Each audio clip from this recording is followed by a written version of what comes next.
Bismillahirrahmanirrahim. Assalamualaikum warahmatullahi wabarakatuh.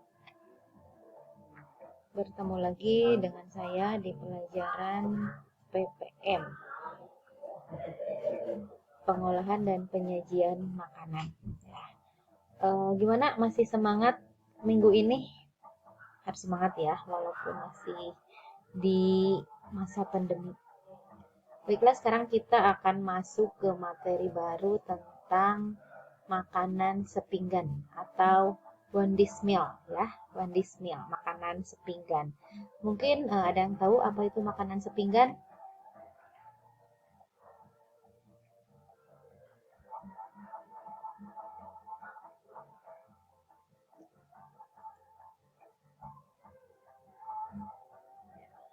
Nih, apa itu hidangan sepinggan? Apa itu makanan sepinggan? Mungkin di antara kalian ada yang tahu ya, di antaranya ada yang tahu hidangan sepinggan itu apa.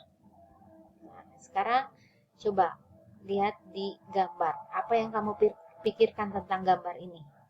Ada satu hidangan makanan dengan isinya itu ada bihun, ada sayuran, ada bakso. Nah, ini termasuk hidangan sepinggan ya. Ini bakso diantaranya adalah termasuk hidangan sepinggan. Nah, jadi ini kompetensi dasarnya yaitu menganalisis hidangan sepinggan dan keterampilannya adalah mendemonstrasikan hidangan sepinggan. Nah, tujuan pembelajarannya yang pertama yaitu menjelaskan pengertian hidangan sepinggan dengan benar.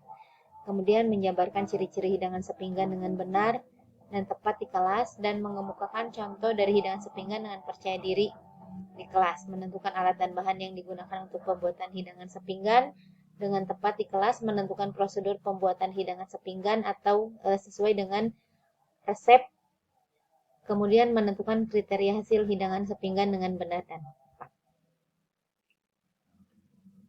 Definisi hidangan sepinggan. Ya, definisi hidangan sepinggan yaitu dalam bahasa Inggris dikenal dengan one dish meal, merupakan suatu istilah yang digunakan untuk menyebut hidangan atau makanan di mana seluruh sumber karbohidrat baik nasi, mie atau sumber karbohidrat lainnya serta sumber protein baik hewani maupun nabati dan sumber vitamin sayuran maupun buah-buahan terdapat dalam satu wadah piring ya. Itu namanya definisi dari hidangan sepinggan. Ciri-cirinya ada yang tahu di antaranya? Ciri-ciri hidangan sepinggan ya. Ciri-ciri hidangan sepinggan di antaranya yaitu praktis, berkhasiat, ringan, cepat saji. Praktis. Jadi yang namanya praktis itu jadi dalam satu wadah dia itu mengandung berbagai macam zat gizi mulai dari karbohidrat, bisa protein hewani atau nabati, kemudian ada sayurannya juga. Itu diantaranya makanan yang praktis itu biasanya kan seperti ada bakso. Jadi kemudian bakso karbohidratnya terdapat dari mie. Kemudian protein hewaninya terdapat pada bakso. Kemudian sayurannya terdapat pada sosin. Kemudian berkhasiat. Ini berkhasiat di sini maksudnya apabila kita dalam keadaan dingin, musim hujan, itu bisa untuk menghangatkan ya. Kemudian yang ketiga itu ringan. Ringan di sini maksudnya yang namanya hidangan sepinggan itu ringan, tidak berat. Jadi gini, dia mengenyangkan tetapi tidak seperti nasi ya, seperti itu. Kemudian cepat saji. Cepat saji di sini hidangan sepinggan ini cepat dibuat hanya dalam beberapa menit. Nah, fungsi dari hidangan sepinggan. Fungsi dari hidangan sepinggan diantaranya itu sebagai hidangan selingan waktu makan. Jadi kalau misalkan kita sudah waktunya makan, tetapi makannya belum siap, jadi kita bisa makan hidangan sepinggan terlebih dahulu. Misalkan makan pempek dulu atau bakso tahu dulu, ya itu termasuk pada hidangan selingan. Kemudian sebagai hidangan spesial acara-acara khusus. Di sini biasanya kalau untuk acara khusus itu berbentuk stol atau stand, misalnya stand mie kocok, kemudian stand batagor, empek-empek, yakiniku itu hidangan sepinggan yang biasanya dihidangkan untuk acara spesial. Kemudian sebagai menu hidangan pilihan alternatif di saat senggang. Jadi kalau misalkan lagi main, kalau misalkan kita lagi jalan, males makan, kita bisa mencari hidangan sepinggan yang bisa dimakan, tidak terlalu berat seperti nasi. Contoh hidangan sepinggan. Contoh hidangan sepinggan di sini yaitu ada bubur Manado ya. Bubur Manado yaitu bubur khas dari daerah Manado atau Sulawesi Utara. Namanya bubur Tinotuan, merupakan campuran berbagai macam sayuran. Di antaranya itu ada kangkung, kemudian ada jagung, kemudian ada ubi, ada nasinya juga ya. Jadi dalam satu hidangan, dalam satu mangkok itu terdapat beberapa macam gizi ya. Nah, kemudian selanjutnya di sini ada mie cakalang. Mie cakalang yaitu makanan sepinggan khas dari Sulawesi Utara. Jadi mie cakalang adalah sebuah mie kuah cakalang tradisional dari Manado. Jadi kuahnya itu terbuat dari ikan cakalang ya. Dikenal dengan aromanya, aroma ikan cakalang yang khas. Bahan-bahannya meliputi mie kuning, cakalang ya, cakalang itu ikan, caisim atau sosin, kubis atau kol, cabai, daun bawang, bawang merah dan bawang putih. Kemudian ada soto Bandung ya, soto Bandung. Ini bisa sebagai makanan sepinggan, bisa juga sebagai kalau orang Sunda bilang rencangna ya, lauk pauk ya, lauk pauk, lauknya. Jadi teman makan nasi. Jadi soto Bandung ini adalah soto khas Bandung atau Jawa Barat.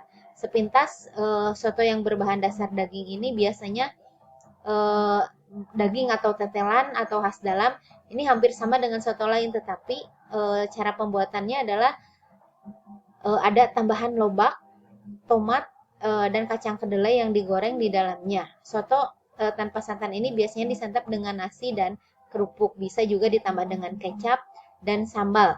Ya, nah ini soto Bandung termasuk pada makanan sepinggan. Kemudian ada mie laksa lingga. Ini adalah mie laksa dari daerah Riau, ya. Dari Kepulauan Riau. Ini berada pada penggunaan mie dalam pembuatannya. Mie yang digunakan adalah mie yang dibuat dari tepung sagu, ya. Tepung sagu bukan mie yang dibuat dari tepung terigu dengan cita rasa kuat dari bumbu yang dimiliki. Laksa lingga ini diketahui menjadi salah satu menu makanan lezat bagi orang-orang di Kepulauan Riau yang dipakai sebagai sarapan, ya. Atau bisa juga dipakai untuk berbuka puasa. Ini biasanya mie laksa Riau ini. Kemudian ada katupek pitalah. Ini adalah makanan sepinggan khas Padang. Kalau kita itu menyebutnya ketupat ya. Katupek pitalah adalah makanan yang populer atau mudah ditemukan hampir di seluruh daerah Indonesia. Ketupek pitalah ini berasal dari daerah Sumatera Barat atau Padang. Ketupek merupakan bahasa Minang yang berarti ketupat ya. Ketupat dan pitalah adalah nama sebuah tempat di Kabupaten Tanah Datar Sumatera Barat atau Padang. Kalau kita menyebutnya itu ketupat. Nah, kalau pitalah itu memang sebuah daerah. Kalau misalkan di kita ada daerah Banjaran gitu ya, daerah Sumedang. Jadi ketupat khas daerah pitalah. Kemudian ada mie tarempa. Mie ini makanan sepinggan khas Kepulauan Riau juga. Mie tarempa merupakan olahan mie goreng asal Kepulauan Riau. Walaupun mie goreng ini tidak jauh berbeda dengan mie goreng pada umumnya ataupun spaghetti dan mie ayam, namun mie tarempa ini memiliki perbedaan yang sangat jelas, yaitu kuah dagingnya menggunakan ikan tongkol. Jadi ini makanan ini sangat disukai oleh orang-orang yang mereka senang ikan ya. Sedangkan bahan yang digunakan seperti mie yang dibuat langsung di tanah Tarempa dan menggunakan bahan-bahan asli Tarempa. Begitu juga dengan bumbunya menggunakan rempah-rempah asli tanah tersebut. Kemudian ada soto Betawi. Soto Betawi itu adalah daerah Jakarta ya. Soto yang satu ini sangat unik dan berbeda dengan soto yang ada di Indonesia, yang kebanyakan hanya menggunakan daging sebagai bahan utamanya. Soto Betawi ini selain menggunakan daging, juga menggunakan bagian lain seperti jeroan, torpedo, dan berbagai bagian lainnya. Selain bahan utamanya yang unik, soto Betawi ini juga menggunakan susu dan santan pada kuah yang dibuatnya. hingga menjadi gurih dan nikmat.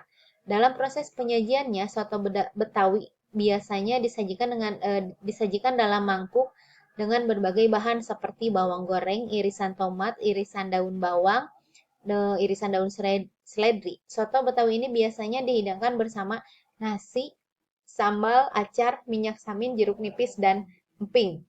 Tapi ada juga soto Betawi yang dihidangkan bersama dengan kentang yang sudah digoreng, di slice tipis, diiris tipis, kemudian digoreng kering. Kemudian ini ada laksa Betawi, ya. Ini berasal dari daerah Cibinong yang kemudian merambah ke Jakarta dengan sebutan laksa Betawi. Pengusaha laksa biasanya itu adalah orang Cina, ya, Cina Betawi. Jadi apa namanya? Orang-orang Cina yang memang dia itu sudah lama tinggal di Betawi. Kemudian laksa merupakan jenis makanan sepinggan yang berkuah. Laksa Betawi ini berisi bihun, perkedel, telur rebus, daun kemangi, daun kucai. Kuliner yang mendapat pengaruh dari Cina ini memiliki cita rasa yang gurih dan manis, ya. Nah, demikian materi untuk minggu ini. Ibu harapkan kalian memahami apa yang Ibu jelaskan.